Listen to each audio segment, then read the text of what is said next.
এবারের আইপিএলে কি যেন মিসিং ছিল, মানে বড় রান হচ্ছিল, 200+ রান তাড়া করে দলগুলো জিতেও যাচ্ছিল, কিন্তু ঠিক যেন জমছিল না। আজকে তো বাংলাদেশ ক্রিকেট বোর্ডের মিটিং ছিল, সেটা কাভার করার জন্য স্টেডিয়ামে গিয়েছিলাম। মিটিংটা যখন চলছিল তখন প্রেস বক্সে বসে আমরা রাজস্থান রয়্যালসের ব্যাটিংয়ের ওই অংশটা, যখন বৈভব সূর্যবংশী ও যশস্বী জয়সওয়াল ব্যাটিং করছিলেন, ওইটা দেখতে দেখতে আমরা আড্ডা দিতে দিতে সাংবাদিকরা ওই কথাটাই, ওই আলোচনাটাই করছিলাম যে আইপিএলটা ঠিক মানে থ্রিলার হচ্ছে না, ওই রকম ম্যাচ আর হচ্ছে না। এবং দেখেন কি আশ্চর্য, এই ম্যাচটাই হয়ে গেল সেই রকমই একটা ম্যাচ, যেটা এইবারের আইপিএলের প্রথম প্রপার থ্রিলার বলতে পারেন, এইবারের আইপিএলে এখন পর্যন্ত সেরা ম্যাচ বলতে পারেন আমার কাছে অন্তত পক্ষে সেটাই, যেখানটাতে রাজস্থান রয়্যালস লাস্ট ওভারে গিয়ে, ইনফ্যাক্ট লাস্ট বলে গিয়ে তাদের জয়টা নিশ্চিত হয়েছে। 6 রানে তারা হারিয়েছে গুজরাট টাইটান্সকে। রাজস্থান রয়্যালস হারতে হারতে ম্যাচটা জিতে গিয়েছে, ফলে বুঝতেই পারছেন গুজরাট টাইটান্স জিততে জিততে ম্যাচটা হেরে গিয়েছে। তার আগে অবশ্য তারা হারার অবস্থা থেকেই জেতার অবস্থায় চলে এসেছিল। এতগুলা যখন টুইস্ট, তখন এই ম্যাচটা এবারের আইপিএল এখন পর্যন্ত সেরা ম্যাচ বা প্রথম প্রপার থ্রিলার আসলে বলবো না। কেন? এই ম্যাচটা টার্নিং পয়েন্ট কোনটা সেটা নিয়েই তো আলোচনাটা। ওইখানে ঘটনাটা ঘটে গেছে বলেই আমি টার্নিং পয়েন্ট বলছি, ঘটনা না ঘটলে তার বলার কোনো কারণ নাই। আমার সঙ্গে আপনার এটা মিলবে কিনা সেটা একটু দেখতে পারেন। আইপিএলের এবারের এখন পর্যন্ত আসলে যেটা সেরা ম্যাচ সেটা বোধ করি মিলবে। যাই হোক, আমরা একবার ম্যাচের শেষ অংশটাতে আসি। গুজরাট টাইটান্সের লাস্ট 2 ওভারে জয়ের জন্য প্রয়োজন ছিল 15 রান, 12 বলে 15 রান প্রয়োজন, হাতে 3 উইকেট। জয়ের জন্য ব্যাটিং সাইড কি তখন ফেভারিট না? গুজরাট টাইটান্স তখন ফেভারিট না? এবং স্পেশালি যদি আপনি মাথায় রাখেন কোন অবস্থা থেকে তারা এই অবস্থাতে এসেছে।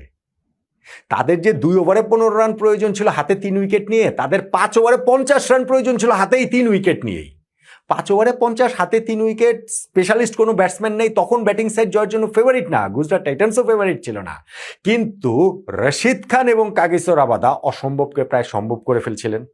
5 ওভারে 50, 4 ওভারে 40, 3 ওভারে 30, 2 ওভারে 15 রান, মানে ওই 18 নম্বর ওভারটা থেকে তারা যখন 15 রান তুলে নিলেন, তখন শেষ 2 ওভারে 15 রান প্রয়োজন, 12 বলে 15 রান, গুজরাট টাইটান্স তখন জয়ের জন্য ফেভারিট।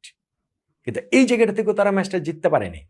তাদেরকে ম্যাচটা জিততে দেয়নি রাজস্থান রয়্যালস। রাজস্থান রয়্যালসের 19 নম্বর ওভারটা করার জন্য তাদের ক্যাপ্টেন রিয়ান পারাক প্রথমে তুষার দেশপান্ডেকে সিলেক্ট করেন, তারপরে নিজের মত চেঞ্জ করে 19 নম্বর ওভারটা দিলেন তিনি জফরা আর্চারকে। জফরা আর্চার ওই ওভার থেকে দিলেন মাত্র 4 রান, লাস্ট ওভারে প্রয়োজন হলো আরো 11 রান। যেই তুষার দেশপান্ডের 19 নম্বর ওভার করার কথা ছিল তাকে 20 নম্বর ওভারটা দেওয়া হলো। 20 নম্বর যে জফরার করার কথা ছিল, জফরার 19 দিয়ে সেটাতে দেওয়া হয়, তিনি সফল হলেন ক্যাপ্টেন রিয়ান পারাগ। এখন 19 নম্বর ওভারের সেই তুষার দেশপান্ডে 20 নম্বর ওভার করতে আসলে কি ঘটনাটা ঘটবে? প্রথম বলটা তিনি ওয়াইড দিলেন, 6 বলে 11 রান ছিল, তো 6 বলে 10 রান প্রয়োজন হলো। কিন্তু এরপরে দুর্দান্ত একটা ওভার করলেন, ইয়র্কার, ওয়াইড ইয়র্কার করে তিনি একেবারে ওইখানটাতে মোটেই সুযোগ দেননি। আর যখন রশিদ খান আউট হয়ে গেলেন, 2 বলে 7 রান প্রয়োজন, ওই সময় একটা বিগ শট খেলতে গেলে কাভার পয়েন্ট বাউন্ডারিতে দৌড়ে এসে, পয়েন্ট বাউন্ডারি থেকে ছুটে এসে কাভার পয়েন্ট বাউন্ডারিতে দারুণ একটা ক্যাচ, ডিপ কাভার পয়েন্ট বাউন্ডারিতে দারুণ একটা ক্যাচ এখানে মুঠোবন্দি করেছেন জফরা আর্চার রশিদ খানের বলে। লাস্ট বলটাতে 7 রান প্রয়োজন ছিল, মানে কি ছক্কা মারতে পারলে খেলা সুপার ওভারে যেত, সেইটা আর শেষ ব্যাটসম্যান ওইখানটাতে করতে পারেননি। লো ফুলটস বলটাকে তিনি কোনো রান নিতে পারেননি। 6 রানে ম্যাচটা জিতে গিয়েছে রাজস্থান রয়্যালস। তাহলে এইখানটাতে রাজস্থান রয়্যালসের ক্যাপ্টেন্সির মুনশিয়ানাটা আপনি দেখবেন না? যেটা আমি শুরুতে বলছিলাম যে ঘটনাটা ঘটে গেছে বলেই বলছি। এই যে যদি তিনি 19 নম্বর ওভারটা তুষার দেশপান্ডেকে দিয়ে 20 নম্বর ওভারটা জফরা আর্চারকে দিতেন, তাহলে হয়তো ম্যাচ তারা জিততে পারত। কিন্তু সেইটা হয়নি, তিনি মতামত চেঞ্জ করে রিভার্স করে দিয়েছেন, তারপরেও যখন তারা ম্যাচটা জিতে নিয়েছেন, এইটা আসলে ভাই টার্নিং পয়েন্টের দাবিদার, ডেফিনেটলি দাবিদার। আর ম্যাচটা এক্সাইটমেন্টটা আপনি বোঝেন যে ওই যে আমি বলছিলাম যে 5 ওভারে 50 রান প্রয়োজন, হাতে 3 উইকেট, ওইখান থেকে যে রশিদ খান এবং কাগিসো রাবাদা ম্যাচটা কত ক্লোজলি নিয়ে গিয়েছিলেন, ঠিক তারা আগের ফেজটার কথা ভাবেন না। 211 রান টার্গেট রাজস্থান রয়্যালসের, সেইখানে 12 ওভার শেষে তারা এমন একটা অবস্থায় ছিল, শেষ 8 ওভারে তাদের 84 রান প্রয়োজন।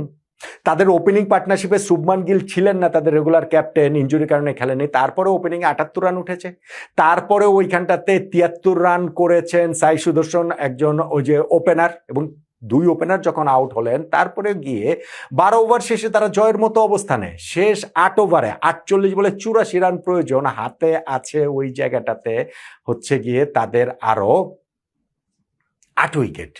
জয়ের জন্য অবশ্যই ফেভারিট তখন এই গুজরাট টাইটান্স, কিন্তু ওইখানটাতে রাজস্থান রয়্যালস একটা কামব্যাক করে।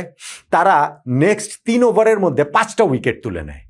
রবি বিষ্ণয় পার্টনারশিপটা ব্রেক করলেন, ওই ওভারটাতে গ্লেন ফিলিপসকে আউট করলেন, তারপর ওয়াশিংটন সুন্দরের উইকেটটা তুলে নিলেন। নেক্সট ওভারটাতে নান্ডে বারকার ভীষণ গুরুত্বপূর্ণ উইকেট যেটা জর্জ বাটলারের, সেটা তুলে নিলেন। বিষ্ণয়ের পরের ওভারটা থেকে তিনি তেওয়াতিয়ার উইকেট তুলেন এবং শাহরুখ খান রান আউট হয়ে গেলেন।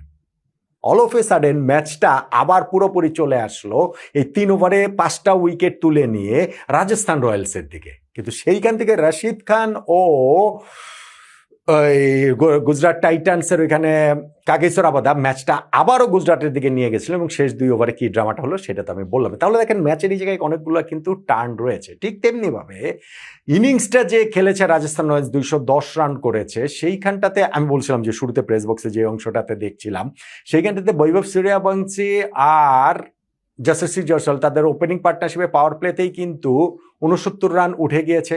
সূর্যবংশী 18 বলে 31 রান করে আউট হয়ে গেলেন রশিদ খানের বলে, কিন্তু ওইখানটাতে 50 করেছেন জয়সওয়াল।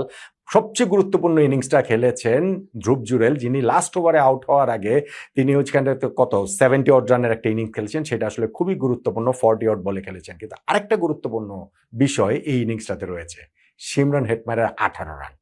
মাত্র 8 বলে তিনি 18 রান করেছেন, কিন্তু সেটার গুরুত্ব আছে। আপনি ইনিংসটা যেভাবে, ম্যাচটা যেভাবে শেষ হয়েছে, যত ক্লোজলি গিয়ে রাজস্থান রয়্যাল জিতেছে, তাতে হেটমায়ারের ওই 8 বলে 18 রানের গুরুত্বটা অসীম।